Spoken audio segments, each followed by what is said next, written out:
Vandag het ek 'n US Army memory. Jy weet mos in die Army daar in Suid-Afrika, dan sê ons vir die troepe, ons gaan jou gas gee. Eendag, toe ek 'n kleding insorteer by my, hy sê, vir die troepe, ek en hy staan langs mekaar. Hy sê, troepe, ek gaan weer 'n stoom gee. Ja, sê, nou wil ek lag, man, maar kan nie lag nie. Nou maak ek net my vinger so dat hulle gaan. Nou hardloop hulle daar om die boom, terwyl hulle hardloop lag ek nou eers, want ek wil nou nie voor hulle lag, en ondermyn het mos die kopraal. So jare later kom ons hier in Amerika, nou is ek in die US military. Ek staan in die Army. Hulle gebruik dieselfde terme hierdie ouens. Maar kies ook waar jy in die wêreld is, nie instituteers. Hy sê nou opwies nie, gaan ons gas gee nie. Die sergeant sê vir ons, troops, I'm gonna smoke you.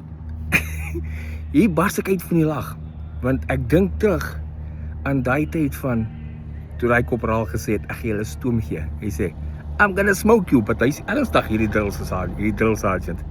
Hier is hy daar, jaag ons nou weer, want ek staan lag.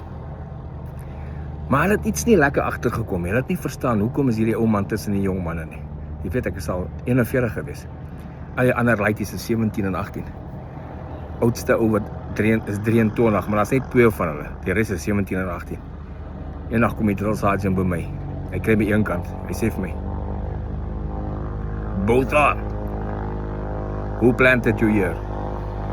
Ek sê, ek weet nie waarvan jy praat, hoe kan ek hier geplant wees, ek kan skaars behoorlik Engels praat, jy kan ons hoor, ek sê van hier nie. Nee, hy reken, iets is nie reg nie, want ek is te skerp, en ek is heeltyd voor op die lyn, en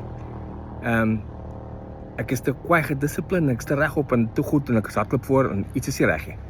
En ek is 'n ou man, hy dink, ek is 'n majoor, wat deur die Pentagon of someone daar geplaas is, om op te check op hulle, om te sien hoe train hulle ons en so aan. Ek sê, nee man, jy kan miskien, ek kan nie eens behoorlik Engels praat nie.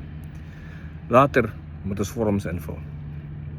Later in basis, seker so 6 weke in die basis, moet ons vorms invul.